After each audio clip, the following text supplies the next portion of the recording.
എൻ്റെ പേര് doctor Saranya Rajan, dental surgeon. ഇന്ന് സംസാരിക്കുന്ന വിഷയം ഡെൻ്റൽ ഹൈപ്പർ സെൻസിറ്റിവിറ്റി അഥവാ പല്ലുപുളിപ്പ്. സാധാരണയായിട്ട് പല്ലുപുളിപ്പ് മിഡിൽ ഏജ് മുതൽ മുകളിലേക്കുള്ള ആൾക്കാരിലാണ് പല്ലുപുളിപ്പ് സാധാരണയായിട്ട് കാണപ്പെടുന്നത്. ഇനി ഇത് എന്തുകൊണ്ടാണ് കാണപ്പെടുന്നത്? നമ്മുടെ പല്ല് ഏറ്റവും ഔട്ടർ ആയിട്ടുള്ള ഒരു സബ്സ്റ്റൻസ് ഇനാമലാണ്. Enamel, dentin, pulp. ഏറ്റവും നടുക്കാണ് പൾപ്പ്. പൾപ്പിലാണ് നമുക്ക് ബ്ലഡ് സപ്ലൈയും നെർവ് സപ്ലൈയും ഉള്ളത്.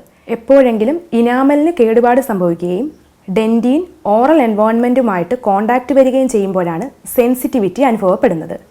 സെൻസിറ്റിവിറ്റി സാധാരണയായിട്ട് പുളിപ്പ്, ചൂട് കൂടിയ പദാർത്ഥങ്ങൾ അല്ലെങ്കിൽ തണുത്ത പദാർത്ഥങ്ങൾ ഉപയോഗിക്കുമ്പോഴാണ് ഉണ്ടാകുന്നത്.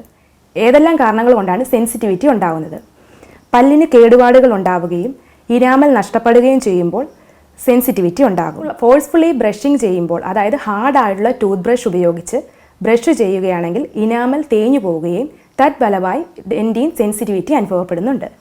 ഇനി GERD പോലുള്ള അസുഖങ്ങൾ, അതായത് ഗ്യാസ്ട്രോ ഈസോഫാഗൽ റിഫ്ലക്സ് ഡിസീസ്, വയറ്റിലെ ആസിഡ് വായിലേക്ക് വരികയും ഇനാമലിന് സോഫ്റ്റ്നെസ് ഉണ്ടാവുകയും ഇനാമൽ ഇറോഷനായി പോവുകയും ചെയ്യുന്നു.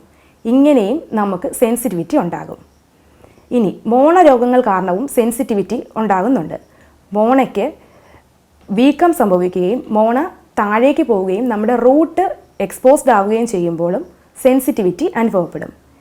ഇനി എങ്ങനെയാണ് ഇത് ട്രീറ്റ്മെൻറ്റ് ചെയ്യേണ്ടത്? ചെറിയ കേടൊക്കെ ആണെങ്കിൽ നമുക്ക് പോട് അടച്ച് അതിനെ സെൻസിറ്റിവിറ്റിയിൽ നിന്നും രക്ഷ നേടാൻ സാധിക്കുന്നതാണ്. എന്നാൽ വേദനയോട് കൂടിയ സെൻസിറ്റിവിറ്റി ആണെങ്കിൽ നമ്മൾ അതിന് റൂട്ട് കനാൽ ചെയ്യുകയും ക്യാപ്പ് ഇടുകയും ചെയ്യേണ്ടത് ആവശ്യമാണ്. ഇനി മോണരോഗമാണെങ്കിൽ മോണയ്ക്കുള്ള ഫ്ലാപ്പ് സർജറി പോലുള്ള ട്രീറ്റ്മെൻറ്റുകൾ ചെയ്ത് നമുക്ക് ആ ഭാഗം സീല് ചെയ്യാൻ സാധിക്കുന്നതാണ്.